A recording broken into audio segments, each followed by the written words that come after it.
Question all of it. The current Western propaganda for Ukraine is epic in scale.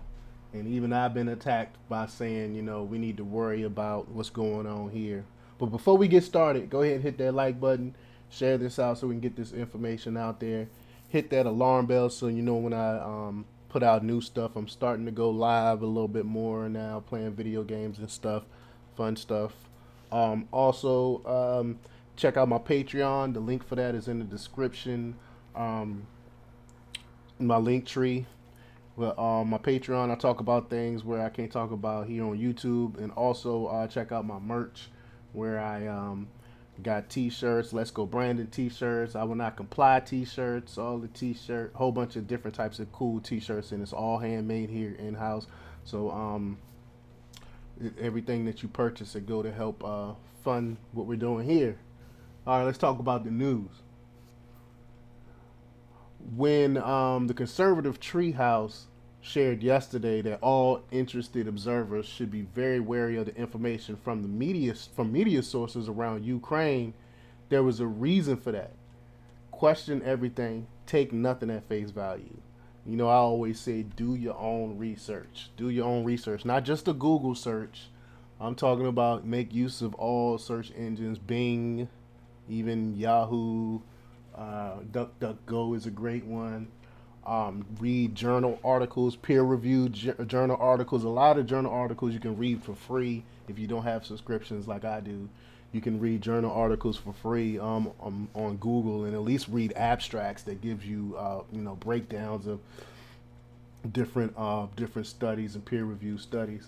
But let's get back to this story here. If you have never experienced the propaganda push surrounding war, the totality of the inbound bullcrap can be destabilizing, overwhelming, and unnerving. It's one of the reasons why the conservative treehouse doesn't share immediate information. Everyone has an agenda, but and that's another reason why I decided to start streaming video games and stuff now, because to try to combat that propaganda, you need to be able to cope with the propaganda that they're throwing at you. But everything we are seeing in the U.S. surrounding the U.S. interest in Ukraine is a massive propaganda operation with the headquarters in the U.S. State Department and U.S. intelligence community. And remember, this is the same State Department and the same U.S. intelligence community that went after Trump. And we know that Ukraine is corrupt, and a lot of our deep state and people in government is using the corrupt government of Ukraine to do a lot of their dirty work. They have servers out there. They have secret servers out there in Ukraine, and all the stuff that's going on with the neo Nazis over there in Ukraine. It's a mess over there. And McCain is the one that actually started all that stuff. It was actually McCain that was doing this, that started this stuff in Ukraine. But the sense of sympathy you are feeling is part of an intentionally manipulated operation from within the DC matrix. They're trying to pull on your heartstrings. The images, pictures, videos, speeches, sound bites, and the cinematography broadcast by the U.S. corporate media are all purposefully intended to create a very specific outlook within the American people towards the issues in Ukraine.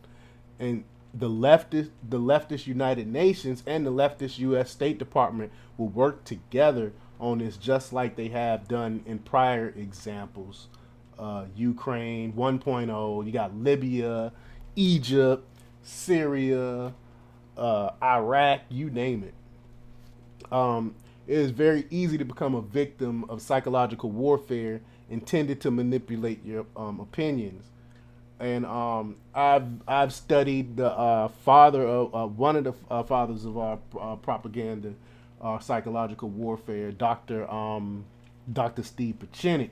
He literally wrote the book on it, and I've been listening to him for years, reading a lot of his stuff for years. So I'm very aware when the government or when people are trying to propagandize you and try to sell you something. I pick up on it immediately because I've been studying this stuff for at least a decade. I know that I can remember. But the neocons, war promoting agent working on behalf of the Uniparty and the collective globalist interests are all united in their front. I mean, look at it. You got the people on the left and the people on the right all saying, hey, we got to go to war with Russia over this Ukraine stuff. When you have both sides of government working together in the same effort, that should raise your alarm bells immediately, because our government was actually created to have the differences between parties to keep our government maintaining on the same path. And when they all come together on the same foot, that it kind of raises my suspicions. But unfortunately, almost everything being transmitted from corporate news into our psyche is part of a battle for your mind. The goal is to create a self-fulfilling prophecy. This is why people who are familiar with these types of tactics often tap out when the drum beats get loudest. The White House, which means the total globalist effort, tipped their hand earlier last week when they defined strategic power and their outlook toward winning the battle for the mind.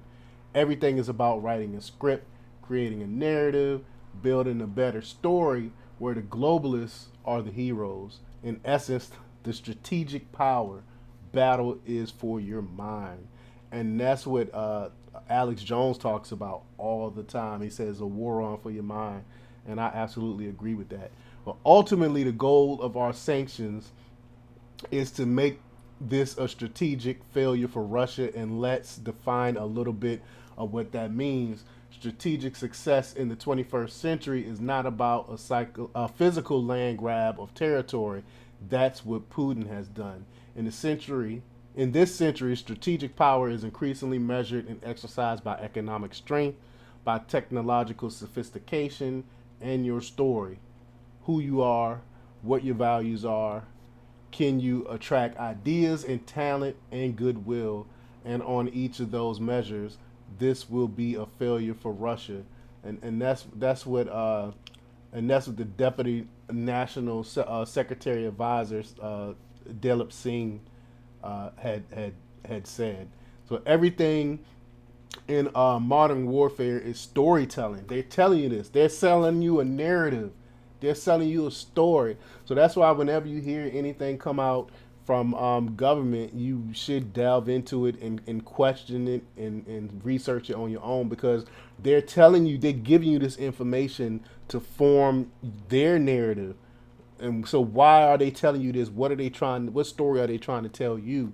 That's what this is all about. But the stories of the 13 guards on an island telling a Russian naval ship to F off, yeah, it was a lie. Turns out they surrendered. The ghosts of I always struggle with that name. Kiev,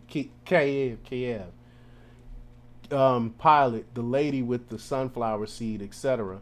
Now all recognized as lies and propaganda, and do not expect it to stop, because it won't. Thus, the nature of the warfare on your mind.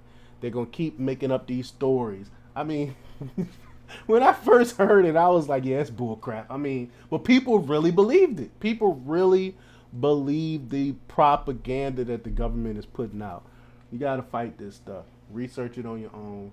Try to find first-hand accounts. That's the only way we'll win this psychological warfare. But let me know what you think. Leave your comments down below. Like, share, and subscribe. And check out democrepublics.com for the latest in news. Until next time. Peace.